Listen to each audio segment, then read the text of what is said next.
오늘은 기도가 가지는 또 하나의 중요한 본질, 우리가 보통 놓치기 쉬운 것인데요. 기도라는 것은 하나님과의 만남이요, 대화요, 교제의 시간이라는 그 부분을 말씀을 드리려고 합니다. 우리는 보통 기도하라 하면은 무엇을 이제 구하는 쪽으로만 생각을 할 수가 있는데, 기도가 가지는 중요한 성격 중에 하나가 뭐냐면 자녀로서 아버지와 갖는 친밀한 교제와 대화의 시간이라는 것입니다. 청교도 신학자 존 오웬이 말하는 것처럼 사실은 기도뿐만 아니라 우리의 신앙생활과 관련된 모든 규례들 속에서 다 하나님과의 인격적인 만남과 교제가 이루어져야 됩니다. 이렇게 공적으로 함께 드리는 그런 예배뿐만 아니라 또 우리 드리는 찬송, 기도, 또 말씀, 성찬, 이런 모든 것, 공적인 것이든지 개인적인 것이든지 그 속에서 그냥 그 순서를 지켜나가고 마치는 것이 아니라 그 속에서 우리가 하나님을 찾고 하나님을 추구하고 하나님을 만나는 이러한 것이 되어야 된다는 것이죠. 이 아침 예배를 드릴 때도 마찬가지죠. 우리 오늘 아침에 지금 예배를 드리고 있는데 찬송을 부르고 말씀을 들을 때도 마찬가지고, 그냥 순서에 나와 있으니까 찬송가 따라 부르고, 장로님 기도하시니까 그냥 고개 숙여서 같이 듣고, 그것이 아니고요. 그것이 아니고 이 모든 것 속에서 우리는 부단히 누구를 봐야 되느냐? 인격이신 하나님을 봐야 되는 거예요. 그 하나님은 인격이시라는 사실을 잊지 마시기 바랍니다. 돌부처가 아니에요. 그래서 하나님은 말씀하시고 원하시고 들으시고 보시고 반응하시고 기뻐하시고 때로는 불쾌해하시고 때로는 노하시는 하나님이시라는 사실을 잊지 말고 늘 그분을 의식하기를 추구하면서 그 하나님께 영광을 돌려드리고 싶다. 그래서 찬송 한 곡을 불러도 한 절 한 절에 정말 마음을 다해. 여러분 그렇게 부르시나요? 정말 그렇게 하기를 바라요. 저는 주일날 오전 예배 때는 최선을 다합니다. 최선을 다해요. 1부 예배뿐만 아니라 2부 예배 때 똑같은 찬송을 또 부르지만 그때 저의 한 절 한 절에 저의 온 마음을 다 싣습니다. 왜? 예배 자리에서 나는 하나님을 높이고 싶다. 말씀이 선포되는 시간에는 주님, 저에게 무엇을 말씀하기를 원하시는 거죠? 귀를 쫑긋 세우고 듣고요. 이렇게 해야 우리가 이러한 그 예배나 이런 그 신앙의 규례 속에 참여할 때 존 오웬은 뭐라고 말하느냐? 그 속에서 성령의 역사가 이루어지게 된다는 거예요. 그래서 참여하는 우리가 은혜를 얻고 성장할 수 있다는 거예요. 그렇지 않으면, 그런 게 없으면 성령의 역사는 거의 나타나지 않는, 예배는 드렸지만 말씀은 들었지만 아무런 일도 일어나지 않는, 그냥 예배가 하나의 형식과 껍데기에 머물 수가 있다는 것이죠. 그래서 공적인 것이나 개인적인 것이나 모든 이런 속에서 다 하나님과의 만남과 교제가 이루어져야 되지만, 제가 생각할 때는 우리가 다루고 있는 이 기도야말로 특별히 개인 기도 시간을 통해서 하나님과의 교제가 가장 효율적으로 이루어지는 시간이다. 저는 이거를 말씀을 드리는 거죠. 기도라는 것은 우리가 단지 가지고 간 기도의 그 보따리, 여러 기도 제목들이 들어있는 기도의 제목의 보따리를 풀러서 이 기도 제목, 저 기도 제목 하나님께 다 말씀드리고 끝나고 나서는 또 보따리를 다시 싸서 묶고 일어서서 나오는 것만이 아니죠. 다른 무엇보다도 기도는 내 하나님을 만나는 시간이다. 그런 것입니다. 만나서 대화를 나누는 시간이죠. 대화를 나누는. 천지의 주제이신 거룩하신 하나님과 우리가 같이 대화를 나누는 시간이라는 거예요. 그래서 성경에는요, 이런 기도의 이런 성격, 기도라는 것은 주님을 만나서 교제하는 시간이라는 것을 암시하는 표현이 참 자주 등장하는데요. 예를 들어서 시편 32편 6절에 보면 이렇게 나와 있습니다. 이로 말미암아 무릇 경건한 자는 주를 만날 기회를 얻어서 주께 기도할지라 진실로 홍수가 범람할지라도 그에게 미치지 못하리이다. 방금 뭐라고 되어 있냐면 주를 만날 기회를 얻어서 기도할지라. 기도라는 것은 하나님을 만나는 행위라는 거예요. 만나는 행위다. 그냥 속사포처럼 그냥 쏟아내고 끝나는 것이 아니라 만남이 있다는 게 상호. 여러분 기도하러 들어가실 때, 기도를 시작하고자 하실 때 어떻습니까? 여러분에게 이 시간은 나의 사랑하는 주님을 만나 뵙는 시간이다. 이런 기대가 있으신지요? 또 시편 25편 15절에 보면 이렇게 나와 있네요. 내 눈이 항상 여호와를 바라보면 내 발을 그물에서 벗어나게 하실 것임이로다.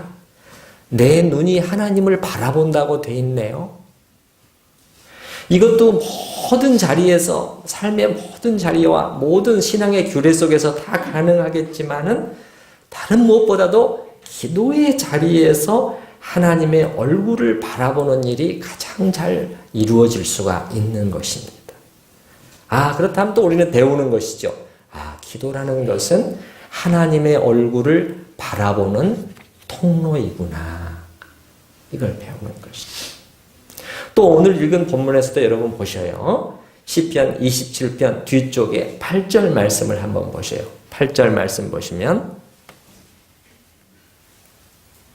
너희는 내 얼굴을 찾으라 하실 때 내가 마음으로 주께 말하되 여호와여 내가 주의 얼굴을 찾으리이다 하였나이다.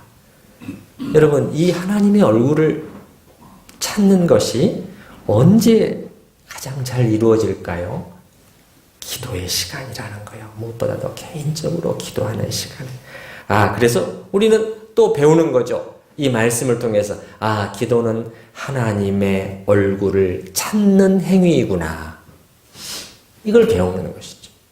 맞습니까? 성경이 그렇게 말씀하고 있잖아요. 지난번에 다니엘의 기도 생활에 대해서 척수인들 목사님의 설교 내용을 제가 인용했잖아요. 다니엘은 하루에 3번 하나님 앞에 나아가서 오직 하나님과 홀로 함께 있으면서 개인 기도 시간이죠. 자신의 두려움, 자신의 걱정, 자신의 미래 그리고 자신의 생명을 하나님 앞에 쏟아 놓았다고 그러지 않았습니까? 여러분 이때 다니엘을 상상해 보세요. 다니엘이 얼마나 하나님의 얼굴을 찾았겠습니까? 이 시간에. 지금 어떤 상황이에요? 위기 상황이죠. 하나님 앞에 자신의 마음을 쏟아놓고 또 하나님의 뜻을 물으면서 하나님께서 자신에게 뭐라고 말씀하시는지를 귀를 기울이면서 하나님과 깊은 대화와 교제를 나누지 않았겠습니까? 하루에 3번. 그랬기에 뭐가 가능했죠? 이제 담대히 일어서서 사자굴을 향해 갈 수가 있는 힘이 나오는 거죠. 힘이 거기서 나온 거예요. 어떻게 다른 데서 나올 수가 있었겠습니까? 여기 시편을 쓴 다윗도 마찬가지인 것 같아요. 다윗도 이렇게 기도 속에서 하나님을 찾으며 그 얼굴을 바라보며 하나님과 깊은 대화를 나누곤 했기 때문에 이제 그게 어떻게 되느냐? 그의 삶의 구체적인 자리 속에서의 능력과 힘으로 하나님이 임하시게 돼요. 자, 우리 이 시편 오늘 읽은 맨 앞절로 한번 가보셔요. 자, 다윗은 먼저 하나님이 누구신가 하는 것을 노래하고 있죠. 여호와는 누구라고 말하고 있죠? 나의 빛이시고 또 나의 구원이시다. 구원이라는 것은 여러분 뭔가요? 하나님은 건지시는 자요, 일으켜 세우시는 자요, 위경 속에서 보호하시는 자라는 것이죠. 또 그 2번째 문장에 보시게 되면 여호와는 내 생명의 능력이 되시다. 능력이라는 거야. 파워. 하나님은 내게 능력이 되시는 분이시다. 그분은 단지 성경책 종이 안에만 머무시는, 이 성경책 종이 안에만 머무시는 이론만의 하나님이 아니시요, 나의 능력이 되시는 분이다. 그러므로 이제 그 다음에 고백이 뭘로 이어집니까? 내가 누구를 두려워하겠는가? 2절에 보시게 되면 악인들이 내 살을 먹으려고 내게로 왔으나 나의 대적들, 나의 원수들인 그들은 실족하여 넘어졌도다. 내 살을 먹으려고 왔다. 얼마나 무서운 표현입니까? 원어에도 그렇게 되어 있더라고요. 다윗을 향한 그들의 그 적개심이 표현되어 있잖아요. 너를 절대 살려두지 않겠다. 너를 죽이고야 말겠다.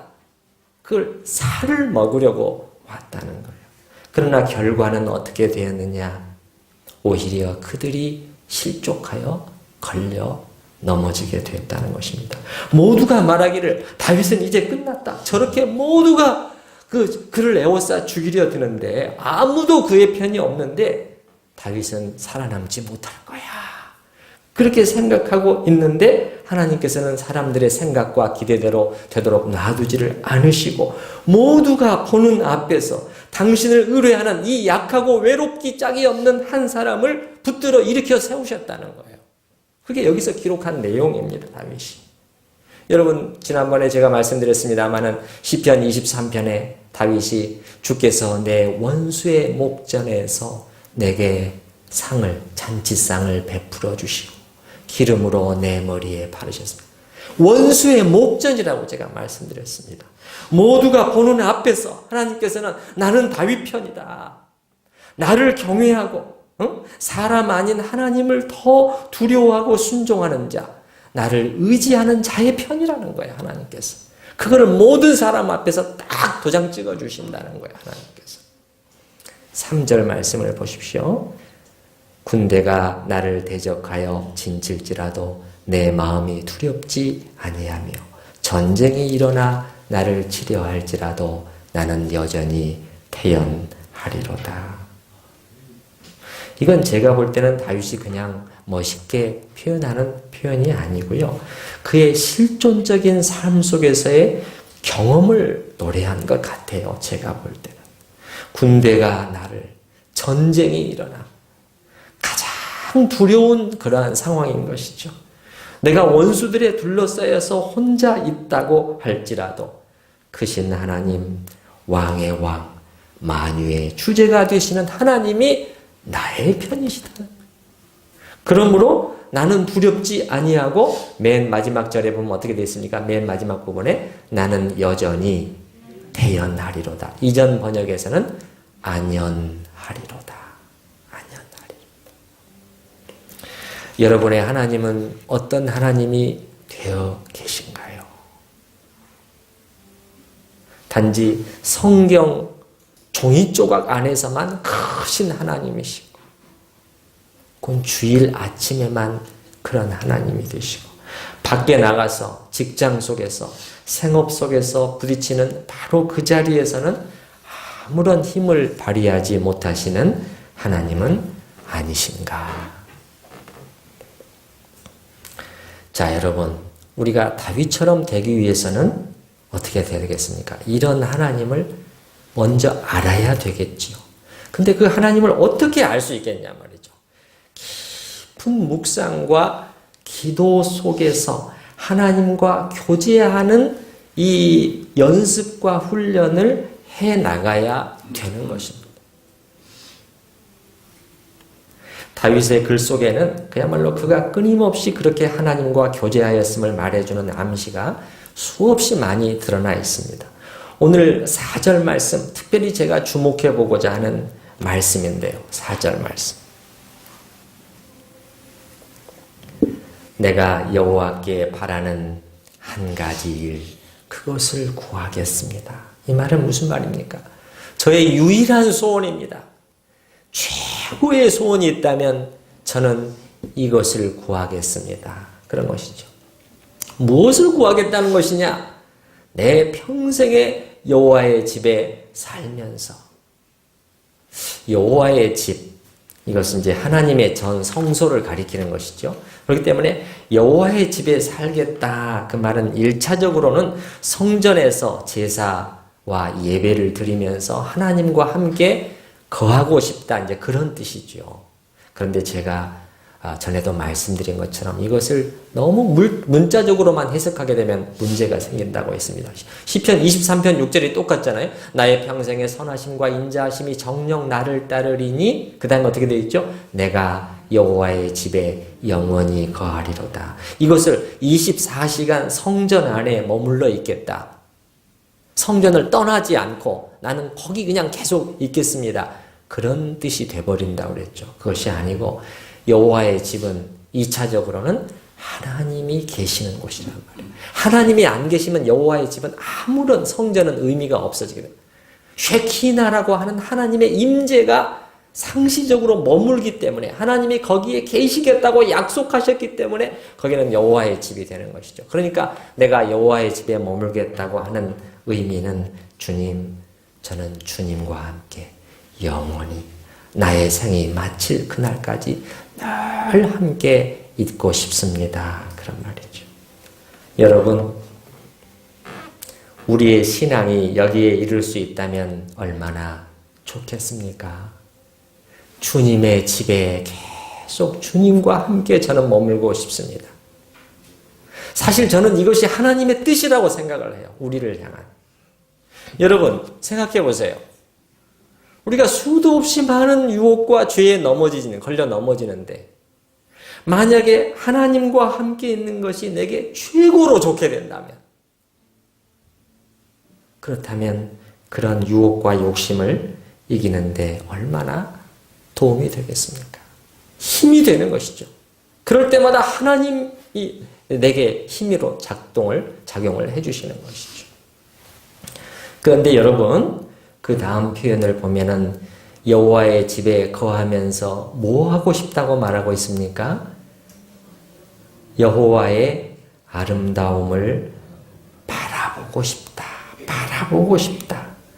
다윗은요, 자기의 소망이 뭐냐? 좀 더 구체적으로 들어가 보면 그 기도 속에서 하나님과 교제하면서 그 하나님의 아름다움을 계속 저는 바라보고 싶다는 거예요. 여러분, 제가 말씀드린 것처럼 성경에는 하나님을 본다, 내 눈이 하나님을 응시한다, 얼굴을 본다, 이런 표현들이 종종 등장한다고 그랬습니다. 시편 25편 15절, 내 눈이 항상 여호와를 앙망하며, 시편 123편 2절, 우리 눈이 여호와 우리 하나님을 바라보며. 근데 이것은 신비적인 의미에서 무슨 외적인 눈으로 환상 속에서 하나님을 본다, 그런 의미는 전혀 아니라고 했습니다. 그럼 뭐죠? 믿음의 눈으로 주님을 바라본다는 것이죠. 맞습니까? 네, 믿음의 눈으로 주님을 바라본다는 거예요. 그래서 종교개혁자 칼빈은 하나님을 본다는 것에 대해서 그의 유명한 기독교 강요에서 이렇게 기록하고 있습니다. 아무리 작은 믿음이라 할지라도 그 한 방울이 우리 마음속에 스며들게 되면 우리는 그 즉시 우리를 향하신 하나님의 평화롭고 고요하며 은혜로운 얼굴을 바라보기 시작한다. 물론 멀리서 그분을 바라본다. 그러나 적어도 우리가 속고 있지 않음을 알 수 있는 정도만큼은 충분히 명료하게 보는 것이다. 특별히 칼빈은 왜 하나님께서, 우리가 성경의 저자들이 하나님을 본다고 시각을 자꾸 동원하느냐는 거예요. 그것은 뭐냐면, 시각이라는 것은 그것이 우리 전체에 영향을 미친다는 거예요. 내가 지금 무엇을 보느냐, 내 눈이 어디를 향해 있느냐가 내 전체에 영향을 미친다는 거예요. 그래서 다윗이 하나님을 본다, 시편 기자들이 하나님을 본다고 했을 때는 뭐냐면, 이거 그냥 흘끗 혹은 그냥 아무 생각 없이 바라보는 그것이 아니라는 거예요. 마음의 모든 정서를 끌어올려 집중해서 내 눈이 하나님께 믿음의 눈을 고정시킨다는 거예요. 고정시킨다는 거예요. 이게 하나님과의 교제에 저는 중요한 내용이라는 것입니다. 제가 말씀드리는 것은. 근데 여러분, 여기서 다윗은 내가 여호와의 무엇을 바라보고 싶다고 그랬습니까? 아름다움을 바라보고 싶다는 거예요. 자, 다윗의 모습을 한번 상상해 보세요.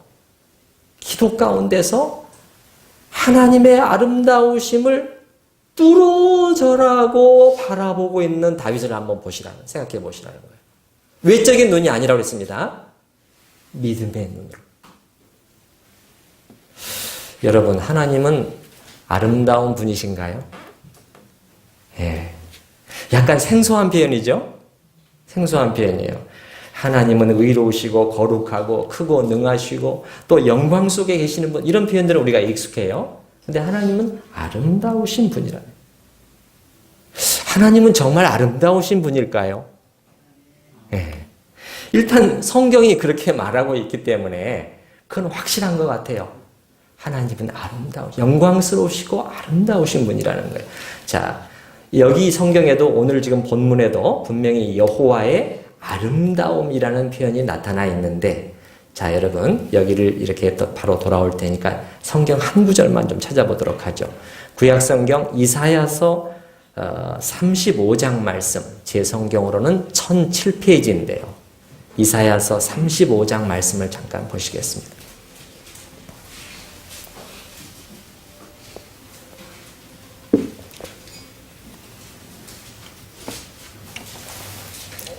이사야서 35장 1절과 2절 말씀 같이 읽어볼까요? 광야와 메마른 땅이 기뻐하며 사막이 백합화 같이 피어 즐거워하며 무성하게 피어 기쁜 노래로 즐거워하며 레바논의 영광과 갈멜과 사론의 아름다움을 얻을 것이라. 그것들이 여호와의 영광 곧 우리 하나님의 아름다움을 보리로다. 하나님의 영광을 또 다른 말로 아름다우심, 비율이라고 표현하고 있다는 거예요. 비율이. 자, 성경은 이렇게 여러분 명확하게 하나님은 아름다우신 분이시다 이렇게 묘사하고 있는데, 제가 여쭤보고 싶어요. 이 시간 여러분에게도 하나님은 그렇게 아름다우신 분이 되어 계신지. 사실은 우리가 찬송가에서 이미 그렇게 부르고 있어요. 찬송가 88장에 보면은 여러분 어떻습니까? 내 진정 사모하는 친구가 되시는 구주 예수님은 아름다워라. 이렇게 이미 많이 노래하고 있죠. 산 밑에 백화밭처럼 빛나는 새벽별처럼. 예, 그리고 또 뭐 샤론의 꽃 예수, 그런 찬송도 있죠.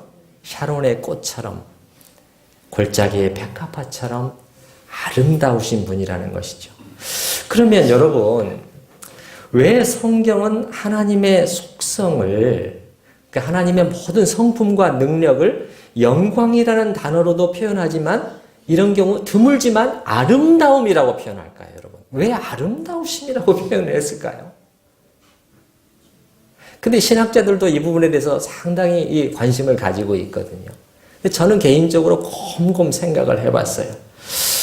왜 하나님을 영광스럽고 두려우신 여러 가지 표현들이 가능한데 아름다우신 분이라고 표현하고 있느냐, 성경이. 저의 결론은 뭐냐면, 모든 아름다운 대상은 끌어당기는 힘이 있어요. 영어로 하면 attractive power가 있는 것이죠. 자, 여러분, 자, 우리가 아름다운 음악을 들었을 때 참 이게 어때요? 자, 예를 들어서 버스를 타고 가는데 방송을 틀어주는데 전혀 듣지 못한 어떤 아름다운 선율이 흘러나왔어요. 아, 나 처음 들었는데? 그러면 어떻게 하고 싶어요? 다시 한번 들어보고 싶잖아요. 맞습니까?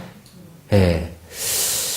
영화 미션을 봤는데, 보니까는 어떤 신부가 막 그냥 폭포수를 기어 올라가더니 속에서 무슨 피리 같은 거를 꺼내가지고, 사실은 오보에죠, 오보에. 그래가지고 이렇게 부는데, 바바바바밤밤, 라라라라라라라라라. 그게 뭐지? 근데 굉장히 듣기가 좋은 거예요. 그러면 다시 돌려가지고, 다시 들어보고, 다시 들어보고, 또 나중에 인터넷을 찾아가지고, 다른 분이 연주하는 것도 또 들어보고, 그렇게 되는 것이죠. 왜? 아름다운 모든 것들은 무슨 힘이 있다고요? 끌어당기는 힘이 있다는 거예요. 자, 자연의 아름다움도 마찬가지죠.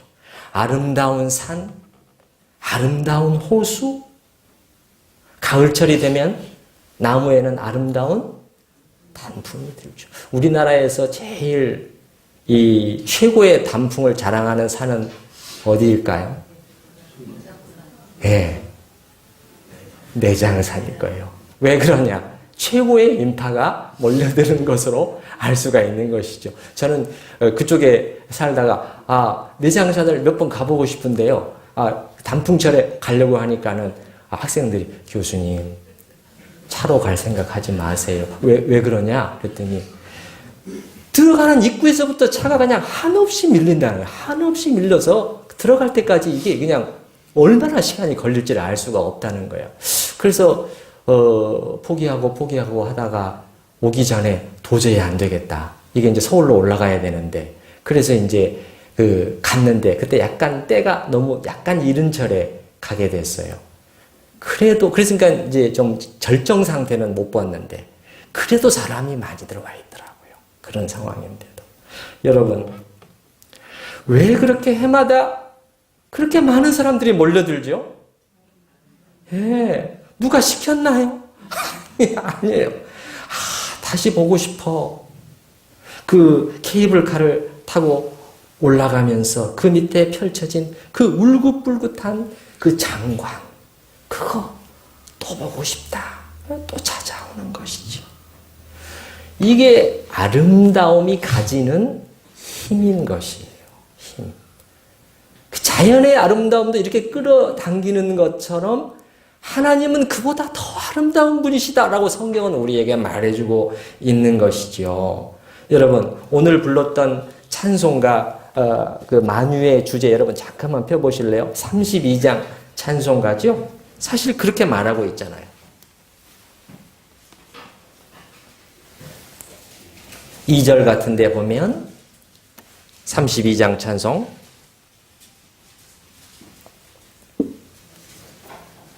화려한 동산, 무성한 저 수목 다 아름답고 묘하지만 순전한 예수는 이보다 더 아름다우시다.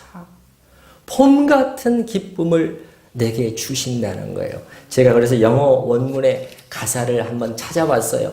그 원문의 가사를 2절을 그대로 한번 읽어드려 볼게요. 봄에 피어나는 옷을 입은 저 초장도 아름답고 또한 저 삼림지대는 더 아름답지만 예수님은 이보다 더 아름답고 더 순결하시니 주님은 비통한 마음을 노래하게 만드시는 분이라네. 이 슬픈 마음이, 슬프고 비통한 마음이 주님의 아름다우심, 주님의 순결하심을 보게 되니 기쁨으로 노래가 흘러나오는구나. 그렇게 되는 것이죠. 우리 한번 잠깐 좀 불러보면 어때요?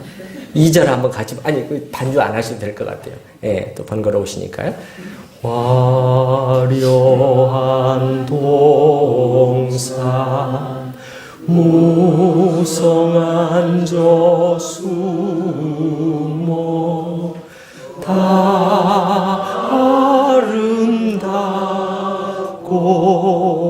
묘하나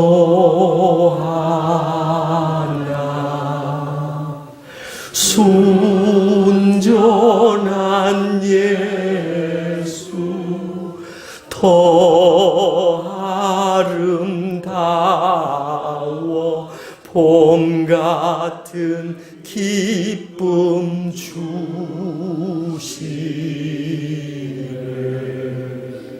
우리 성도님들이 참으로 주님의 아름다우심을 보실 수 있기를 축원합니다. 네.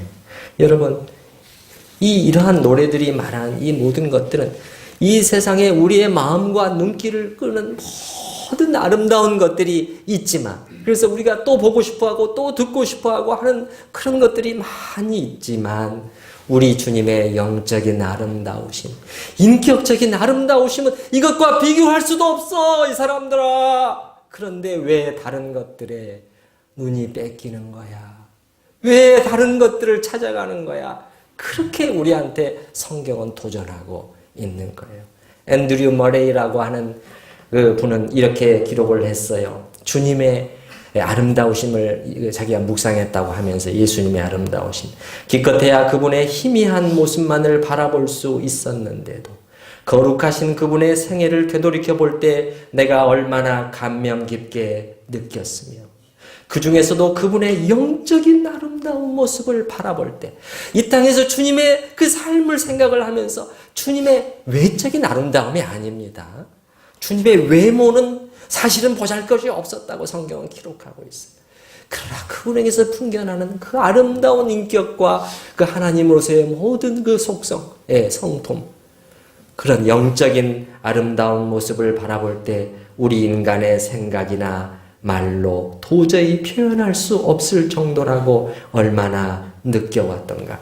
자기가 주님을 계속해서 묵상하면서 그 아름다우심을 바라보면서 주님과 교제를 하다 보니까 그걸 희미하게라도 볼 수 있었다는 거예요. 희미하게 약간 봤는데 너무너무 아름다워서 도저히 표현할 수가 없었다. 그럼 어떻게 되겠어요, 여러분? 이 주님께 자기 자신이 끌려가는 거죠. 주님, 내가 주님과 함께 영원히 거하고 싶습니다. 여러분의 지금 이 순간 가장 큰 소원이 있으시다면 여러분의 마음속에 무엇이 되어 있는가요? 혹은 좀 더 좁혀서 신앙생활을 해가면서 이렇게 되었으면 좋겠다. 주님, 저는 신앙적으로 다른 무엇보다도 이것을 경험하고 이것을 맛보았으면 좋겠습니다 하는 가장 큰 영적인 소원이 있으시다면 무엇이실까요? 여러분, 다시 우리 시편, 우리의 말씀으로 돌아와 보셔요. 시편 27편 4절. 다윗은 내 한 가지 소원은 그것입니다. 주님의 아름다우심을 바라보면서 그의 성전에서 사모하는, 주님을 보기를 사모하는 그것이 저의 최고의 소원입니다. 이렇게 하나님께 고백하고 있는 거예요. 고백하고 있는 거예요. 제가 말씀드리는 것은 무엇이냐? 여러분, 하나님과의 교제를 여러분이 추구하실 때 이것이 하나님과의 교제를 채우는 중요한 내용이 되어야 된다는 거예요. 요즘 말로 하면 컨텐츠가 되어야 된다는 거죠. 하나님과의 교제의 컨텐츠가 뭐냐? 내 필요를 말씀드리는 것도 좋지만은 이 교제를 잘 할 수 있으려면은, 특히 내가 이 기도 속에서 하나님과 교제하고 싶다 하면은 그 속에서 먼저 하나님 그분이 어떠하신 분인가를, 주님의 아름다우심과 영광과 모든 그러한 속성과 성품과 능력들을 깊이 생각하고 뚫어져라고 바라보고 묵상을 하는 것이, 이것이 가장 중요한 요소예요. 그렇게 되면은 어떻게 되느냐? 거기서 끝나는 것이 아니라 성령의 역사가 우리에게 있어서 하나님이 우리 눈을 열어주시고 주님의 아름다우심의 실체를 보여주시는 거예요. 그렇게 되면 우리의 반응이 거기서 튀어나오게 되는 거죠. 찬탄과 감사와 경배와 이 경외심과 이런 모든 은혜들이 우리 안에서 흘러나오게 되는 거예요. 세상을 이길 수 있는 힘도 거기서 나오게 되는 거예요. 주님이 가장 귀하시니 주님 알겠습니다. 저것이 그렇게 커보였지만 이제 내려놓을게요. 이렇게 하는 힘이 거기서 나오게 되는 것이죠. 우리 그리스도인들, 특히 신약의 그리스도인들은 하나님을 우리가 보되 특별히 우리는 그리스도 안에 계시된 하나님을 또 볼 수 있는 그 특권이 우리에게 주어져 있잖아요. 그리스도를 통해서 자신을 하나님께서 계시하셨지 않습니까? 죄로 오염된 이 세상에 찾아오신 하나님을 보여주신 것이죠. 그것도 사람이 되셔서 이 땅에서 사실 때 사람들을 긍휼히 여기시며 많은 병을 고쳐주시며 하늘의 말씀으로 계속해서 먹이신 주님, 아버지 하나님께 끝까지 순종하시고, 그리고 이 땅에 계실 때 통곡과 눈물로 간구와 소원을 올리신 분, 마음이 청결한 자, 애통한 자, 의에 줄이고 목마른 자가 복이 있다고 가르치시고 당신 자신이 가장 진실하고 그런 길을 걸어가셨던 분.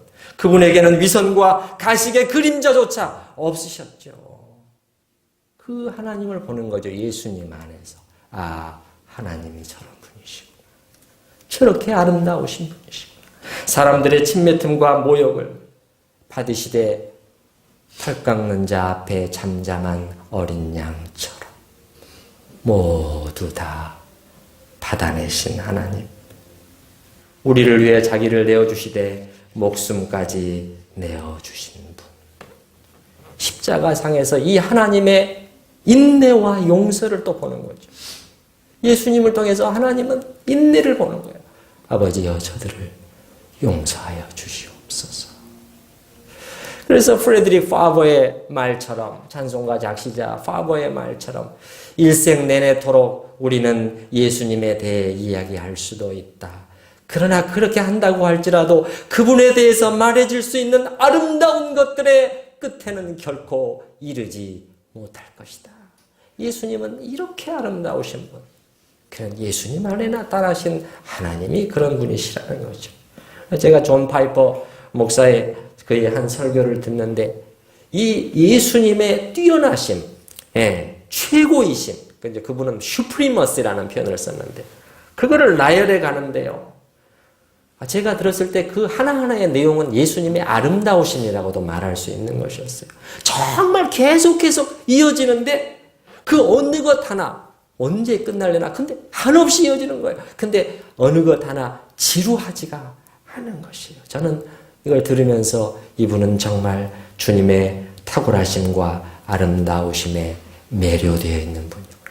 푹 빠져있는 분이구나 하는 것을 알 수가 있었어요. 그분은 자기의 평생의 설교의 중요한 목적은 이 성도들한테 주님의 이 뛰어나심, 그것을 나는 전하는 것이 나의 최고의 사역의 목표다. 왜냐하면 성도들이 그것을 볼 때 주님으로 인하여 만족하고 기뻐하고 행복해질 수 있기 때문에 봄 같은 기쁨 주시네. 그래서 성경을 보게 되면은 성경에도 다른 무엇보다도 우리는 이 예수님을 통해서 하나님을 가장 잘 알 수 있다고 가르치고 있어요. 예를 들어서 고린도후서 4장 6절에 보면 이렇게 기록되어 있습니다. 어두운데 빛이 빛이라 말씀하셨던 그 하나님께서 예수 그리스도의 얼굴에 있는 하나님의 영광을 아는 빛을 우리 마음에 비추셨느니라. 예수 그리스도의 얼굴에 하나님의 영광을 아는 빛이 반사되어 있다는 거예요.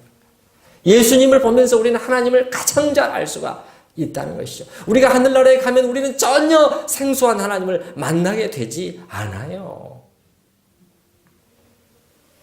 예수님과 같으신 하나님이시죠.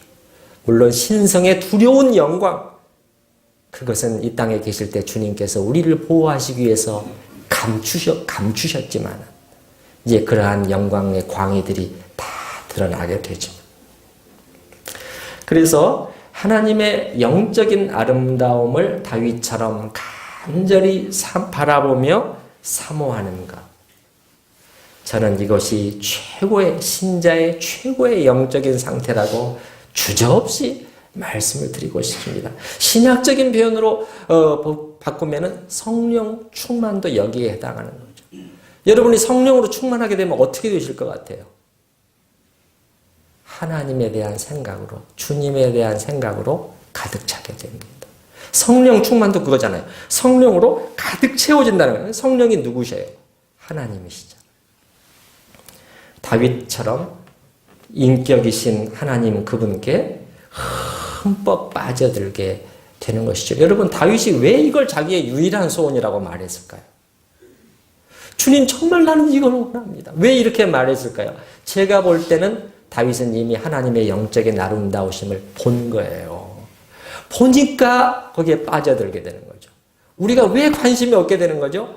전혀 맛을 보지를 못했기 때문에, 눈이 감겨 있기 때문에 관심도 없는 거예요. 그게 뭐지? 이렇게 되는 거예요. 다윗은 맛을 봤으니까 주님, 그것보다도 더 저한테 기쁜 것은 없습니다. 이렇게 되는 것이죠. 이것이 하나님의 사람들 속에 한결같이 발견되는 공통적인 특성이에요. 하나님 그분 자신을 향한 갈망이죠. 갈망. 신약의 사도 바울도 마찬가지잖아요.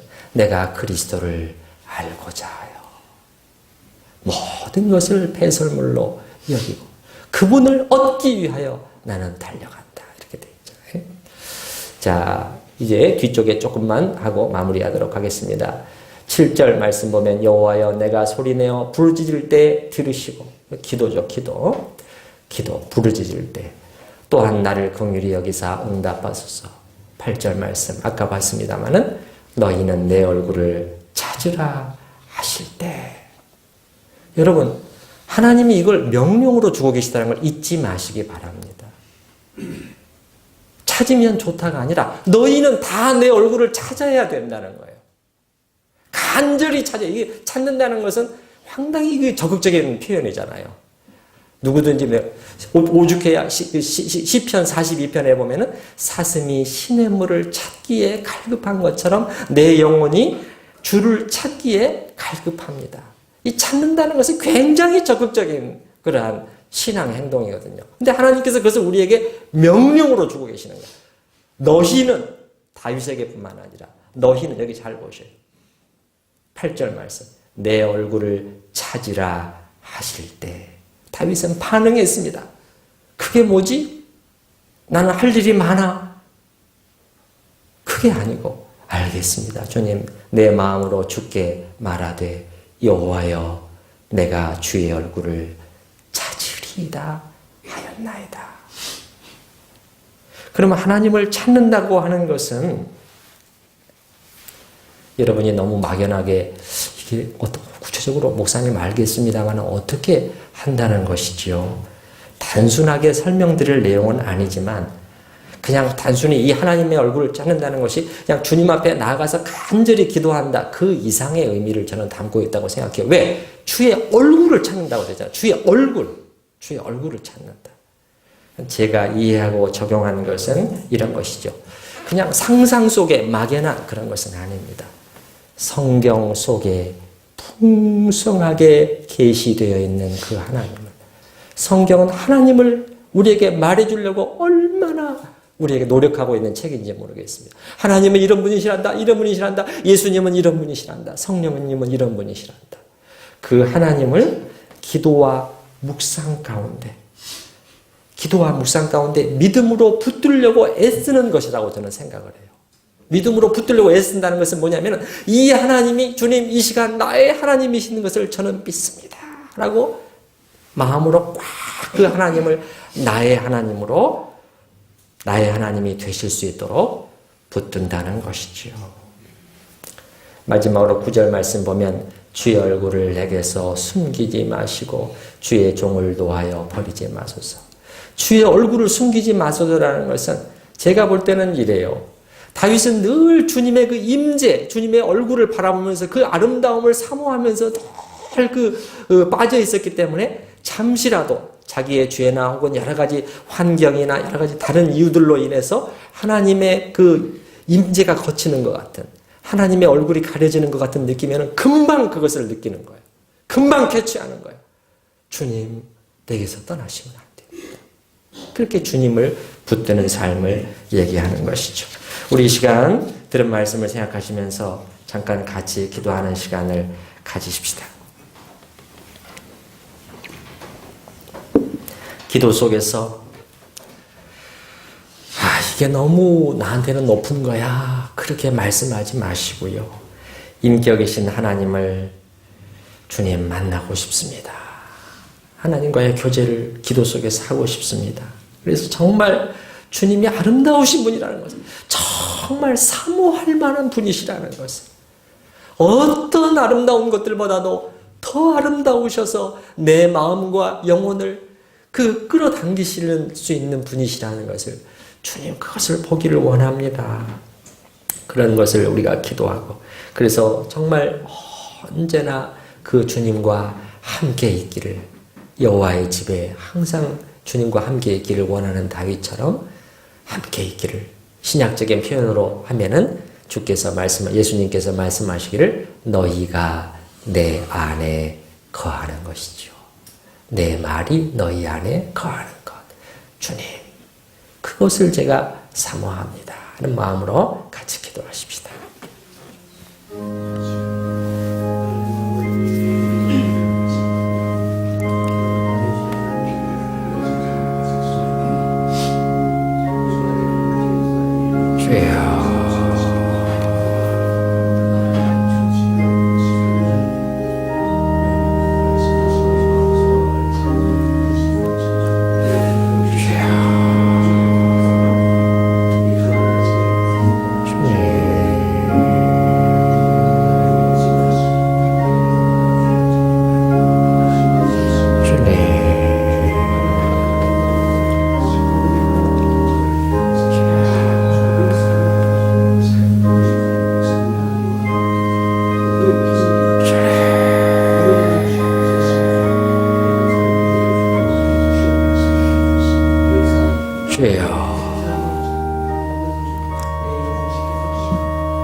내가 여호와께 바라는 한 가지 일, 곧 그것을 구하리니. 주님, 이 시간 말씀을 통하여 우리를 격려해 주시고 자극해 주시니 감사드립니다. 주님, 여기서 머물지 않게 하소서. 다윗이 주의 말씀을 듣고 아멘, 내가 주의 얼굴을 찾으리이다, 그렇게 했던 것처럼 그러한 간절한 소망이 우리에게 일어나게 하소서. 주여, 우리가 무엇을 보고 있나이까? 어디에 우리 마음이 끌리고 있나이까? 주님, 아무것도 채우지 못할 그런 것들, 헛되고 헛된 것들을 보며 우리 마음이 빼앗기고, 주여, 우리의 눈이 거기 가 있사오니 용서하여 주시옵소서. 이 어리석음입니다. 주님, 주님이야말로 우리를 채우실 수 있는 유일한 만족의 근원이라는 것을 잊지 않게 하여 주시옵소서. 예수님의 이름으로 기도드리옵나이다. 아멘. 여러분, 우리 마지막 찬송 부르실 때 490장이잖아요. 490장 우리가 가사에서 보시게 되면은 주여 지난밤 내 꿈에 배웠으니 그 꿈 이루어 주옵소서 하면, 잘못하면은 내가 원하는 어떤 소망과 내 비전과 꿈을 이루어 달라는 그런 것으로 오해할 수 있는데, 여기에 있는 내용들은 주님의 얼굴을 보는 그 꿈을 주님 이루어 주시옵소서, 이런 뜻이에요. 2절에도 보면 마음 괴롭고 아파서 낙심될 때 내게 소망을 주셨으며 내가 영광의 주님을 바라보니, 이렇게 되어 있잖아요. 영광의 주님. 영어 원문 가사를 보면은 내가 아름다우심 속에 계신 왕을 바라볼 때, 이렇게 되어 있어요. 아름다우심 속에 있는. 같이 이걸 생각하면서 찬양하십시다.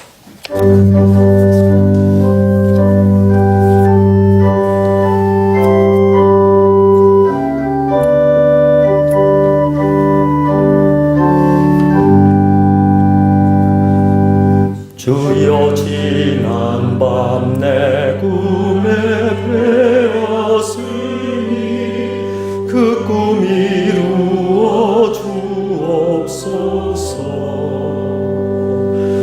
밤과 아침에 계시로 보여주사 항상 은혜를 주옵소서.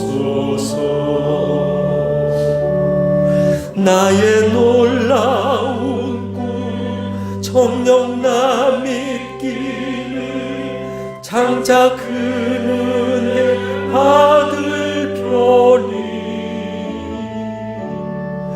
나의 놀라운 꿈 정령 이루어져 주님 얼굴을 배우리라. 마음 괴롭고 아파서 낙심될 때 내게 소망을 주셨으며 내가 영광의 주님을 바라보니 앞길 환하게 보이도다. 나의 놀라운 꿈 정령나 믿기는 장차 큰 은혜 아들 편이 나의 놀라운 꿈 정령 이루어져 주님 얼굴을 배우리라. 세상 풍조는 나날이 변하여도 나는 내 믿음 지키리니 인생 살다가 죽음이 꿈 같으나 오직 내 꿈은 참되리라. 나의 놀라운 꿈 정령나 믿기는 장차 큰 은혜 아들 편이 나의 놀라운 꿈 정령 이루어져